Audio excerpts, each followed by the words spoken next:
Bien, bonjour à tous. Il me revient l'honneur d'ouvrir ces troisième rencontres du RESP. Je suis très flatté et je suis très content que le RESP ait pris son ampleur. C'est vraiment devenu une association à gouvernance partagée sur le sanitaire. Quand j'appelle gouvernance partagée, c'est avec les socioprofessionnels. Vous savez que c'était une petite commission technique et scientifique de la VEF, l'Association vétérinaire équine française. Et en 2008, on a souhaité s'ouvrir avec les détenteurs, les éleveurs, et en faire un vrai réseau d'épidémiosurveillance. On a 7 sous-réseaux d'avortement, de maladies respiratoires, cellules de crise, diarrhée du poulain, etc. Je ne vais pas tous les citer, mais c'est quelque chose, le RESP, qui a vraiment pris son ampleur. Aujourd'hui, ces troisième rencontres qui succèdent, les premières c'était sur les rassemblements des équidés, les deuxièmes sur les maladies vectorielles. Aujourd'hui, le thème qui est abordé, et je vois le professeur Bruyas qui est la star de la journée et qui arrive en retard, c'est sur les avortements.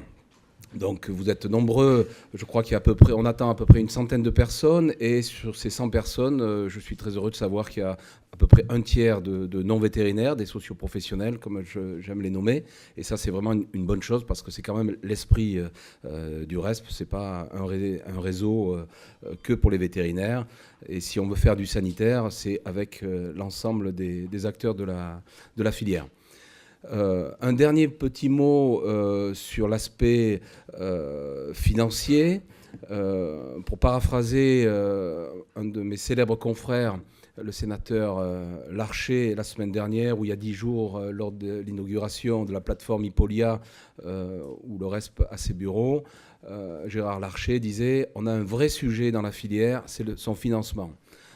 Donc bien sûr, ce n'était pas que le sanitaire, mais c'est un sujet, c'est un éternel recommencement pour nous, où on a vraiment une interrogation. Aujourd'hui, on n'a pas un financement qui est très stable. Au RESP, on fonctionne avec, depuis le début, l'appui de collectivités territoriales, essentiellement le CG14, ou plutôt le Conseil départemental 14, un appui de la région Normandie, et puis une subvention de l'IFCE, une subvention de la DGL.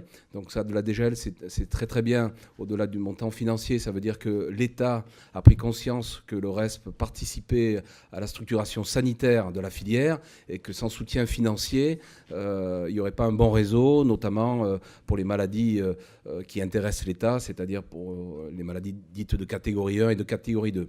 Le seul souci, c'est que vous, professionnels, nous, professionnels vétérinaires, ce qui nous intéresse, ce n'est pas tellement les maladies dites de catégorie 1 ou de catégorie 2, mais ce sont surtout les maladies de catégorie 3 qui intéressent la filière, les herpès virus, la grippe, etc. Ce n'est pas des maladies d'importance pour l'État, mais pour nous, professionnels, c'est d'importance.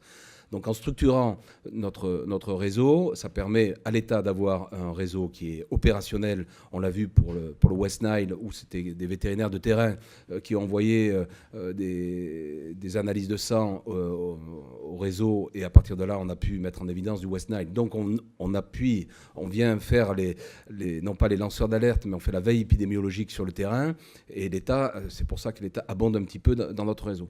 Le seul problème, c'est qu'aujourd'hui, on a un financement qui est des subventions. On comprend que le conseil départemental 14 de la région Normandie dit écoutez, ce réseau, c'est un réseau d'épidémiosurveillance nationale. On ne voit pas pourquoi ça serait à des collectivités territoriales, certes très très investies dans la filière équine, qui financent ce réseau. Alors, on y voit un peu plus clair, mais enfin, ça fait 4 à 5 ans que je réitère le même discours. Si on n'alerte pas la filière sur les financements de ce réseau, c'est possible que le réseau ne puisse pas survivre. Voilà, c'était quand même ça que je voulais mettre en introduction, parce qu'aujourd'hui, on n'a pas un financement pérenne. Et c'est vrai que, comme je citais Gérard Larcher, qui est très investi dans la filière équine, on a un problème de financement de l'ensemble de la filière, et pour le sanitaire, ça sera aussi à résoudre. Voilà, cette petite introduction politique, je vais laisser la parole au professeur Anne Courroucé, qui va être la modératrice de cette matinée.